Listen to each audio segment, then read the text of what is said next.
అందమైన చర్మ సౌందర్యం మీ సొంతం. Second aqua radiance deep cleansing gel. డైరెక్టర్గా నా జర్నీ ఇంతకాలం ఇంత స్ట్రాంగ్గా ఉండడానికి కారణం అండ్ నా ప్రొడ్యూసర్లకి, ఆర్టిస్టులకి, టెక్నీషియన్స్కి, డిస్ట్రిబ్యూటర్స్కి, థియేటర్ యాజమాన్యానికి అండ్ ప్రేక్షక లోకానికి వీళ్ళందరికీ మనస్ఫూర్తిగా థ్యాంక్స్ చెప్తున్నాను. వాళ్ళు లేకపోతే నా ఈ సక్సెస్కి అర్థం లేదు. అండ్ ముఖ్యంగా పర్టికులర్గా నేను వాళ్ళ ఇంత సక్సెస్ఫుల్గా ఉండటానికి రీజన్ ఏంటంటే మంచి ముహూర్తం ఏంటంటే పూజ్యులు విశ్వఖ్యాత నట సార్వభౌమ ఎన్టీ రామారావు గారితో అడవిరాముడు చిత్రంతో నా జర్నీ కమర్షియల్ డైరెక్టర్గా స్టార్ట్ అయిందమ్మా. ఫస్ట్ టైం ఆడిటోరియంలో అడవిరాముడిలో అంతకుముందు రామారావు కనపడితే పూలు వేయటం, కొబ్బరి హారతలు ఇవ్వటం ఉండేది. ఫస్ట్ టైం ఆర్ఎస్కోబాయ్ పాటకి డబ్బులు వేయటం మొదలుపెట్టారు. అదొక రికార్డు. దానికి కారణం ఏంటంటే ఈ అవకాశం నాకు అవడానికి నేను అసిస్టెంట్ డైరెక్టర్గా ఫస్ట్ క్లాప్ కొట్టింది కూడా ఆయన మీదే. ఆయన మీద కొట్టిన క్లాప్ ఆ తర్వాత ప్రేక్షకులు కొన్ని కోట్ల మంది మన సినిమాలకి క్లాప్స్ కొడతారని అప్పుడు ఊహించలేదు నేను. ఇలా చాలా విషయాలు మీ నుంచి తెలుసుకోవడం, మీతో పంచుకోవడం సంతోషంగా ఉంది.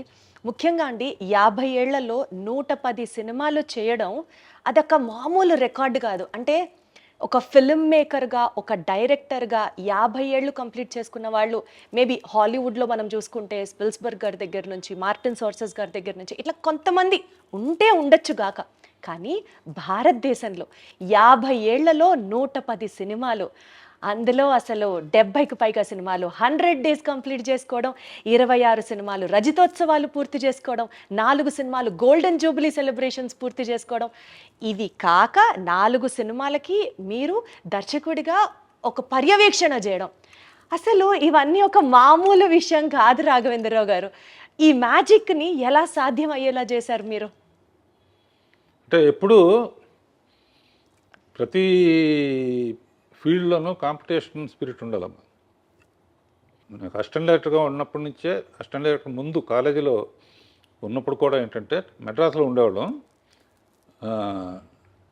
కాలేజీకి పుస్తకాలకి ఇచ్చిన డబ్బుని సినిమాల కోసం, తెగ సినిమాలు చూడటం కోసం ఖర్చు పెట్టేవాడిని. మా ఫ్రెండ్ పుస్తకాలతో చదివి పాస్ అయ్యాను. మా ఫ్రెండ్ ఏమో 3 సార్లు తప్పాడు. అలా చూసి నడిచి మౌంట్ రోడ్ నుంచి నడిచి వస్తూ ఉంటే ఈ షాట్ ఎట్లా తీశారు, ఈ షాట్ ఎట్లా తీశారు, మనం అయితే ఎలా తీయాలి అనే ప్యాషన్ విపరీతంగా ఉండేదమ్మా. అప్పుడు మా నాన్నగారు కూడా డైరెక్టరు. ఆ తర్వాత ఆయన చాలా సక్సెస్ఫుల్గా ప్రేమ్ నగర్ ఇవన్నీ చేశారు. మా సొంత ప్రొడక్షన్స్ ప్రకాష్ ప్రొడక్షన్స్ అని ఉండేది. దానికి ఎంబ్లమ్ లైట్ హౌస్ అనమాట. సొంతంగా తీసిన సినిమాలు చాలా అడ్వాన్స్ ఐడియాగా తీసేవారు ఆయన. అందుకనే మొత్తం పోయింది డబ్బు. డైరెక్టర్ ఆలోచనలు ఎలా ఉంటాయంటే కంపారిజన్స్తో ఉంటాయి. ప్రకాష్ ప్రొడక్షన్స్ లైట్ హౌస్లో బల్బు ఆరిపోయింది, నేను మళ్ళీ డైరెక్టర్ అయ్యి ఆ బల్బు వెలిగించాలి అనే ఒక ఛాలెంజ్ తీసుకున్నామా. ఛాలెంజ్ తీసుకుని ఫస్ట్ పిక్చర్ పాండవనస్తం కమలాకర్ కామేశ్వరతో చేసి, తర్వాత నాన్నగారి దగ్గర ఎక్కువ చేశాను. విమోచన్ గారి దగ్గర ఒకటి చేశాను. నాన్నగారి దగ్గర సెక్షనే చాలా ఉపయోగపడింది.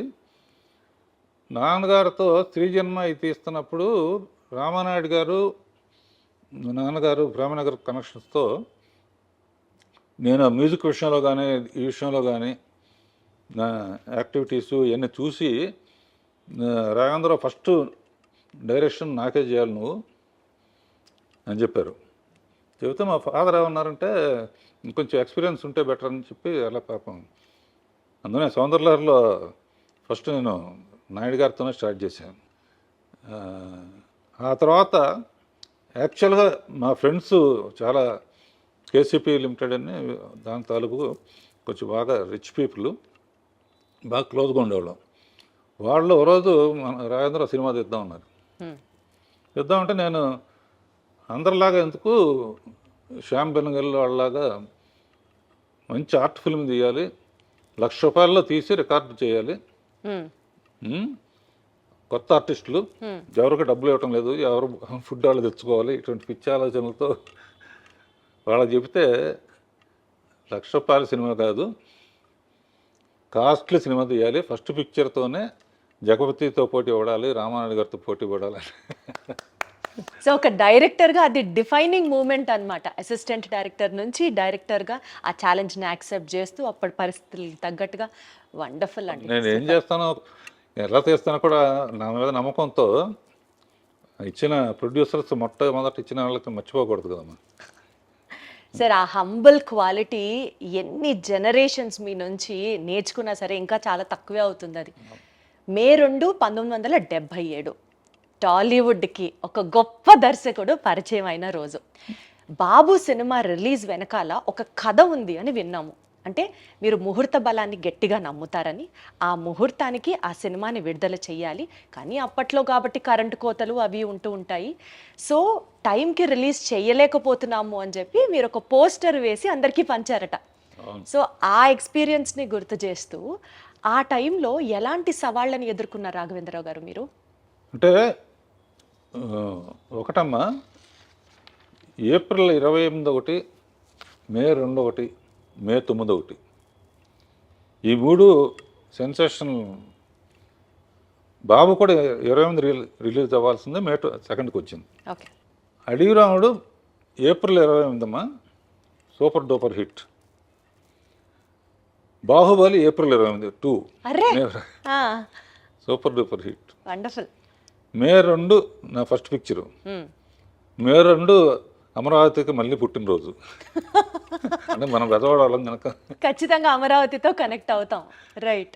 ఇప్పటికీ దత్తు గారు కానీ చాలామంది జగదేక వీరుడతలో వస్తుందో మళ్ళీ తీయమంటారు. నేనేమంటా అంటే అదే పేరు పెట్టి వేరే సినిమా తీసినా బాగుండదు. అదే సినిమా తీయాలంటే మళ్ళీ కంపారిజన్ వస్తుంది. ఇప్పుడు చిరంజీవి కొడుకు రామ్ చరణ్తో తీసాం అనుకో, శ్రీదేవి కూతురు తెలుసు అనుకో, మనుషులు మారారు కానీ వాళ్ళే గుర్తుకొస్తూ ఉంటారు. 100% రైట్ సార్ మీరు చెప్పింది. పైగా మ్యూజిక్ ఏమో మార్చకూడదు. అంతకన్నా గొప్ప మ్యూజిక్ ఇళయరాజా గారు, మహానుభావుడు. ఒకసారి ఊరిని సరదాగా చెప్తాను, ఇళయరాజా గారు నేను ఎప్పుడు మాట్లాడినా కదా, ఆయనకి ఏదో ఫంక్షన్ వస్తే ఇక్కడికి వచ్చాడు ఆయన. అందరూ మాట్లాడిన తర్వాత రాజా గారు మాట్లాడడం, ముందు డైరెక్టర్ గారిని మాట్లాడమనండి రాఘవేంద్ర గారిని, నేను ఆయన మాట్లాడారంటే ఇప్పుడు అదేం కుదరదు, ఆయన మాట్లాడితే నేను మాట్లాడతాను అంటే, సార్ నన్ను క్షమించండి, నేను ఎప్పుడు మాట్లాడలేదు స్టేజ్ మీద అంటే, మీరు మాట్లాడితే మాట్లాడతా లేకపోతే దిగిపోతాను. అప్పుడు ఒక మాట చెప్పాను అనమాట,